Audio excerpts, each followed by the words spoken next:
నీ కూతురు గొప్పదయ్యింది అనుకో, ఎవరికి వచ్చింది పేరు? నీకే. యావాషుకు పేరు ఏమొచ్చిందో తెలుసా? ఇతని కుమారుడైన అమజ్య అంట ఏం చేశాడు తెలుసా? నీతిగా నడుచుకున్నాడట. చప్పట్లు కూడా దేవుని మహింపరచండి.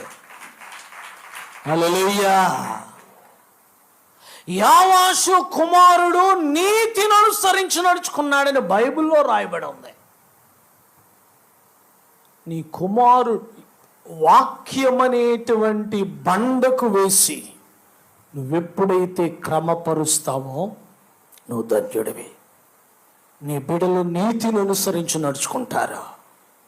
వారే రాబోయే కాలంలో కాబోయేటువంటి బలమైన సంఘ పౌరులు, దేశానికి పౌరులుగా తీర్చబడతారు. హల్లెలూయా.